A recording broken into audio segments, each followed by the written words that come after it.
The war is on against the enemies of the truth.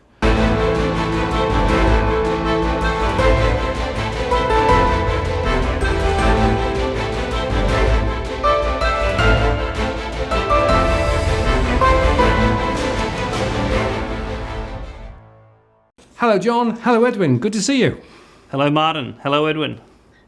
G'day, John and Martin. Pleasure to see you guys. The purpose of this conversation is to just go through some of the pretty remarkable things that are happening with regard to perhaps, let's call them spruikers to be polite, but people who have extremely strong points of view about things without really any evidence.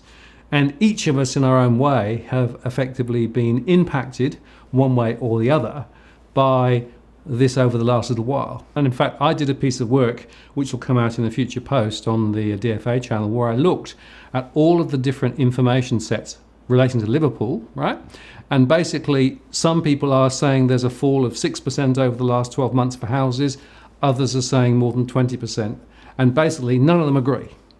So we are in an information deficit, I think, and I do believe with you, Edwin, that in some cases some of that information is being withheld or filtered or just slowed.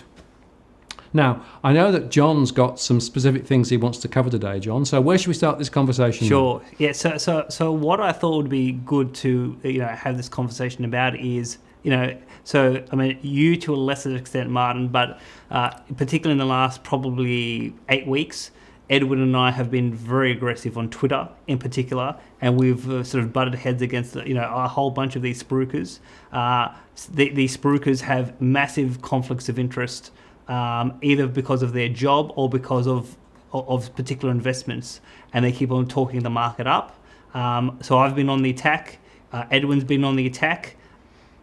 I guess it's just coming from all sides, John. So it's really it's our word to the wise is be skeptical with a lot of the information, and be skeptical with some of the stuff that I put out as well. Test me. Go out and do your own research. As I say over and over again, don't just rely on me. Don't just rely on Martin. Don't just rely on Uppercut Adams. Don't just rely on all these other things that are posted out there. Do your own research. Call the local agents. They're a great source of local information.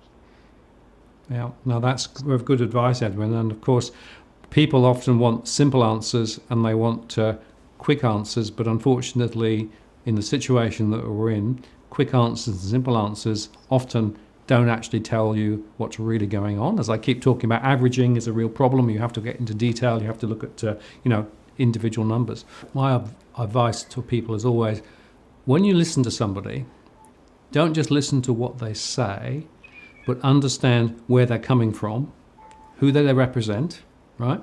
Do a little bit of Googling and a little bit of searching to see, the context, because quite often you'll find that they've got a property firm that they're also involved with, or they're selling mortgages as well. I mean, in that situation, and they're making a particular point of view, you cannot be sure that they aren't actually just talking their book.